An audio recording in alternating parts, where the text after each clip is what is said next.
In this video, I will start the front end rebuild. I will replace the two studs that anchor the thread take-up lever, and I will also replace the presser bar lifter and the tension device stud. It is nice to work on a clean machine. Let's get started. Start front end rebuild on Singer 348. I'm going to get started with the pickup lever and the linkage. And it has to go on here, and then there'll be the connecting linkage from here down towards the needle bar. Here we are at the top of the front of the machine. And this is the stud that the pickup lever, the reverse threaded screw on the pickup lever, that is where the pickup lever goes on right here. And then the reverse threaded screw goes in there to lock the pickup lever on this stud. This stud is secured by this screw here. This screw is an exterior screw. It is not a set screw. It has a head on it. And it's very simple to install or uninstall.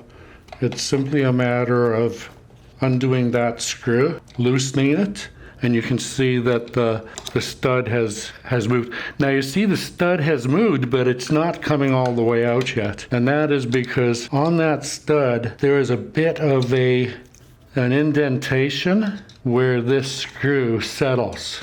And so it's actually possible to insert this post, this stud in there, and you can feel when the screw has found that deeper that slot.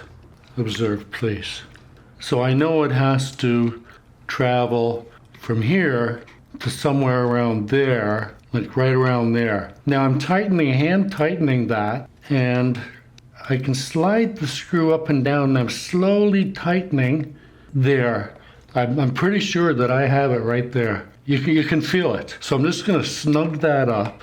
We'll see how all this goes on the final test when we look at the stitch. So that's where that goes. And the pickup lever, one part is going to go there. But before we get to that, I want to show you how I installed this. And so to do that, I'm going to remove it first, and then we'll install it so we'll see everything. The screw to release or tighten this stud here, this post here, which this piece is attached to, well, the screw to release that is there. I put the screwdriver in and turn it, and it releases. Okay, there's a pretty good view there. We can see the screw right there.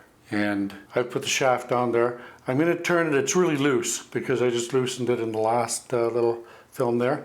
And there, that comes out just like that. And we can see that this one, unlike this one has a flat aspect to it right there. And that has to line up with, let me see if I can line it up, like that.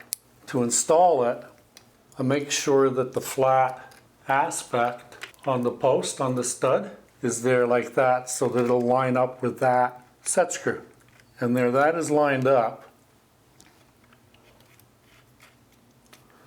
And that is snugged up, but that's a really skinny screwdriver. It doesn't have a lot of torque to it because of the lack of tooth on it. There, so I really tightened that one up there, and that's good. That's still loose. That's the way it's supposed to be. And then the pickup lever will go on here. Here I am with the thread take-up lever, and it's an interesting adventure to install this, to replace this, because what has to happen is that this and this both need to be inserted onto their respective positions, which is here, and they both have to be inserted onto those posts at the same time. And it's pretty much the same scene as the beginning of this video. But yeah, the two anchor studs were installed. The thread take-up lever is in. The presser bar lifter handle is in. Upper tension device stud is in, and the pin driver is also in. In the next video, I'll be installing the presser bar, needle bar, and the rocker arm. So that's what I'm looking forward to for next time. Hope this was valuable to you, useful for you, and that you enjoyed it. Take care. Thanks.